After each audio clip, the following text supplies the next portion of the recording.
டேய் மாப்பிள, தயவு செஞ்சு உங்கள்கிட்ட ஒரு ரிக்வெஸ்ட்டாக ஒன்று வைக்கிறேன். காலைல பார்த்தேன், ரொம்ப சங்கடமாக போச்சு. தயவு செஞ்சு ஆம்புலன்ஸ் போனால் தயவு செஞ்சு வழி விடுங்கய்யா.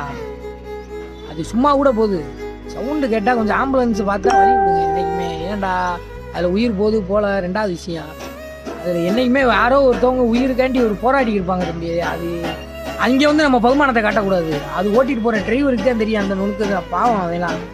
அதனால் தயவு செஞ்சு ஆம்புலன்ஸை பார்த்தா வழி விட்டு விடுங்க. தயவு செஞ்சு ஹெல்மெட்டு போட்டு போங்கடா. பாதி பேர் ஹெல்மெட்டு போடடா.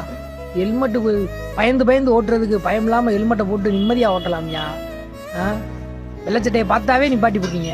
அதுக்கு எதுக்கு அந்த பயம்? ஹெல்மெட்டு ப்ராப்பராக நம்ம தயாராக போனோம்னு வையே, எதையும் பார்க்கலாம், நம்ம நாட்டுக்கு போய்கிட்டே இருக்கலாம். போன வேலைக்கு நிம்மதியாக போகலாம். புரிஞ்சுக்கங்கடா. இல்லை நீங்கள் வாட்டு கத்துறவே கம்மாண்டில் வந்து கத்திக்கிட்டே இருங்கடா. அதை பற்றி நான் கவலையை பட போகிறது கிடையாது. நான் சொல்கிறது உங்கள் நல்லதுக்கு சொல்கிறேன். ஏன் நல்லதுக்கு நானாக எங்கே போனாலும் ஹெல்மெட்டை போட்டு போயிடுவேன். சப்போஸ் ஹெல்மெட் இல்லைண்டாலும் வண்டிக்குள்ள எப்பயுமே ஹெல்மெட்டை வச்சுட்டு எடுத்து மண்டையிலையாக மாட்டி விட்ருவோம்டா. புரிஞ்சுக்கோங்க. ஆம்புலன்ஸ் பார்த்தா வழி விடுங்க. அதுவும் அந்த டிரைவர் பாவம்டாங்கலாம். உண்மைக்கே ஆம்புலன்ஸ் டிரைவர்லாம் எப்படி சொல்ல, அது அவன் தொழில் அவன் கஷ்டம்தான்யா எப்பயுமே. அதை ஒன்றுமே நம்ம எதுவுமே செய்ய முடியாது. அதான் பார்த்து அவன் நிப்பாட்டி சொல்லிட்டு தான் வந்தேன், தம்பி என்னடா ஏன்டா அப்படி போறீங்க அப்படின்னேன். அண்ணே ஒரு அவசரம்ண்ணே அப்படின்னு. என்னடா